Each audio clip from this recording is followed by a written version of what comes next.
Legend of Total War here, and today we're doing another Total War Warhammer 3 Immortal Empires campaign review, this time covering Markus Wulfhart.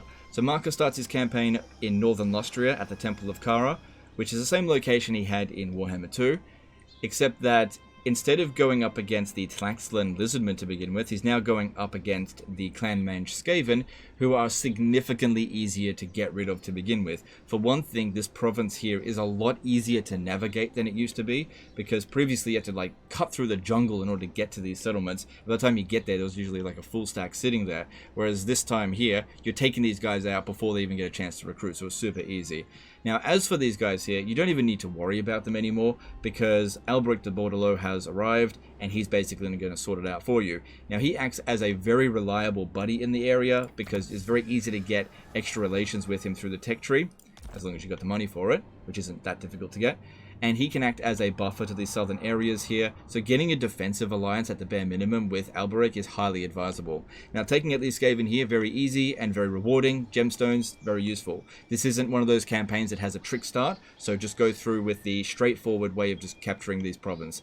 Now, after you've captured that, you've really got a choice between taking on the Greenskin, the Blue Vipers up here, or Dark Elves down this way. Highly advise that you take on the Greenskins, because they become a massive problem, especially considering your own campaign mechanics give them weapon strength. So taking them out very early on will ensure your campaign will go a lot smoother. You've also got a reasonable sort of friend over here in the New World colonies, which the tooltip says they're part of the Empire, but they're actually part of the Southern Realm, so you can't confederate them, so just keep that in mind. You start off with a non-aggression pact with them as well. Now, meeting Mazda Mundi could be a bit of a problem, but he's usually got his hands full, so I wouldn't really worry about that too much. Overall, I would say that Markus Wulfhart's campaign in Warhammer 3 is significantly easier than it was in Warhammer 2. Also, another thing to note is that his nemesis, Nakai the Wanderer, has wandered over to Cathay, so you won't be seeing him in this campaign unless you actively go around the world to go hunt him down, which you could do. There's nothing stopping you from sailing over there. But it's not necessarily optimal. It just depends on you. Now, talking about Markus Wulfhart and his mechanics, Markus Wulfhart is not a particularly standout legendary lord in the game. He's okay in melee. He's an archer. He can stalk. He's okay. Doesn't have a mount. He's got some okay army abilities here. So Hunter's Snare is really good, and Sleight of Hand. Those are the two sort of standout things there, but everything else about him is relatively generic.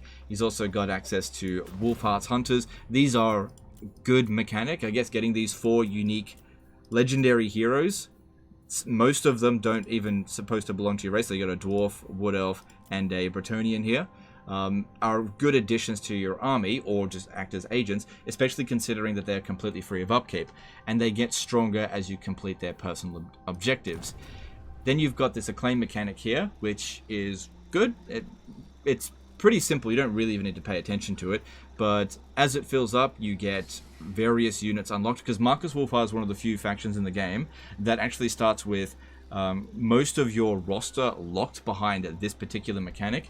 However, you're not exactly going to recruit your tier 5 units from the Temple of Kara on turn 1 anyway, so typically speaking, as you get to tier 4 and to tier 5, unlocking those greater units, you will have sort of reached the point where you've unlocked them anyway, unless you're playing a totally campaign where you're just sitting around doing nothing. But that's not really how Markus Wulfhart is supposed to be played, so typically speaking, this isn't going to be an issue. Then you've got access to the hostility mechanic. Now, this mechanic here is one that I personally hate. I'm not a fan of this one. I hated it in Warhammer 2 and I hate it in Warhammer 3. It's one of the things that actually puts me off the most from this campaign. But basically, as you win battles, you will increase your hostility and eventually end up in Condemned, where you lose 5 public order, all provinces, which on legendary difficulty is quite bad, because you've also got that additional -8.